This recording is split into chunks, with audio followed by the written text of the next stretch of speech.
dari SMK Negeri 2 Purwakarta. Teman-teman, di sini kita akan belajar tentang pengenalan IP address dan subnetting nih teman-teman. Kita simak, oke? Nah, pertama itu outline-nya pembahasan kita hari ini mengenai pengenalan IP address sama subnetting. Lalu apa itu IP public sama IP privat, lalu classful dan classless addressing, lalu ada kasus subnetting, lalu juga ada konsep blok subnet ini teman-teman. Lalu jenis pengiriman IPv4 itu apa juga, lalu konsep switch sama router, pengertiannya mungkin nanti aku bakal jelasinnya teman-teman. Nah, kita dimulai dari yang pertama itu pengenalan IP address dan subnetting teman-teman. IP address ini adalah identik atau uniknya yang dibutuhkan oleh setiap perangkat, baik buat wired atau wireless, agar bisa terhubung dan dikenali dalam jaringan ini teman-teman. Lalu subnetting merupakan proses membagi jaringan besar yang memiliki banyak host menjadi beberapa jaringan kecil teman-teman dengan host yang lebih sedikit. Tujuannya itu apa untuk kedua ini? Tujuannya itu efisiensi penggunaan terhadap IP, lalu memperluas jangkauan jaringan juga teman-teman, lalu tidak terbatas oleh kelas IP tradisional kelas A, B, dan C teman-teman. Oke, lanjut ke IP public dan IP privat. IP public ini digunakan di internet, bisa diakses dari mana saja teman-teman. Misalnya saat kamu buka Facebook, YouTube, dan lain-lain, kamu itu sedang menggunakan IP public namanya teman-teman, yang dimiliki penyedia layanan asalkan ada internetnya.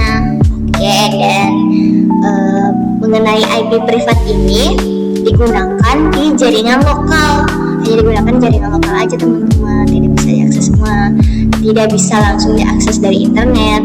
Biasanya dipakai untuk komunikasi antar perangkat dalam satu rumah, sekolah, atau kantor teman-teman. IP ini penting dalam sistem NAT, bisa dikatain NAT itu Network Address Translation, yaitu semacam teknologi yang memungkinkan banyak perangkat lokal berbagi satu IP public untuk koneksi ke internetnya teman-teman. Lalu kita akan mengamati classful tentang IP ini teman-teman. IP address privat, alamat IP yang digunakan pada jaringan lokal atau LAN. Nah, IP address public ini alamat IP yang dapat diakses secara global di internet. Contohnya seperti yang pada di tabel ini, kelas A, B, dan C. Nah, ini IP-nya teman-teman, kodenya nanti bisa dikonfigurasinya melalui pakai IP ini teman-teman. Oktetnya juga kalau kelas A itu dari 0 sampai 127, kalau IP kelas B itu dari 128 sampai 191, dan IP kelas C itu dari 192 sampai 223 teman-teman. Ini pengamatannya. Lalu ada beberapa kasus subnetting nih teman-teman. Apa aja sih? Yaitu pertama, prefix yang sesuai buat menentukan jumlah bit yang digunakan untuk network pada alamat IP ini teman-teman. Lalu ada subnet max juga buat menentukan bagian network dan host pada alamat IP teman-teman, seperti 252525 sekian. Oke, lalu yang ketiga ada IP broadcast, alamat IP yang digunakan untuk melakukan pengiriman informasi ke semua host yang ada pada jaringan LAN ini teman-teman, kalau IP broadcast tuh. Lalu ada range IP yang bisa digunakan, alamat IP yang dapat dipakai oleh perangkat dalam satu subnet teman-teman. Setelah kasus subnetting ini ada konsep blok subnetnya juga teman-teman. Konsepnya itu beberapa ini ya, seperti IP-nya, IP network lagi, persekian, bisa dilihat dari data ini ya teman-teman, bisa dilihat dari sini.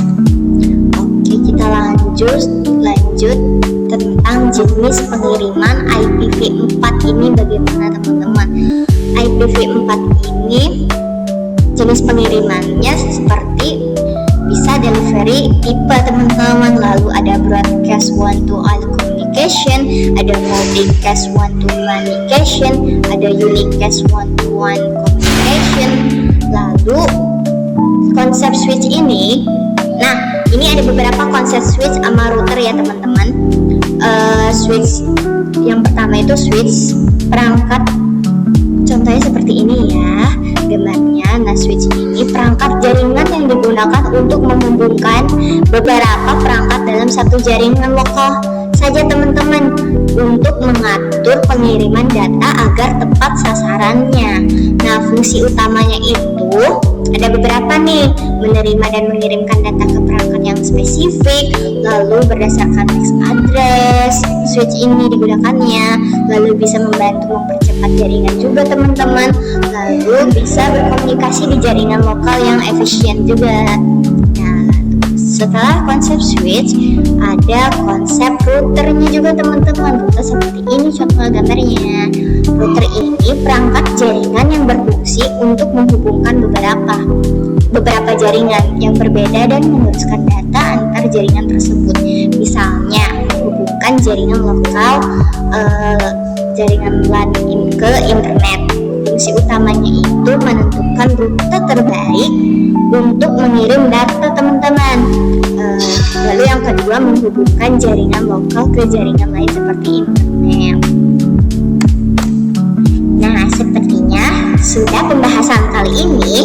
Kita lanjut ke berikutnya ya teman-teman.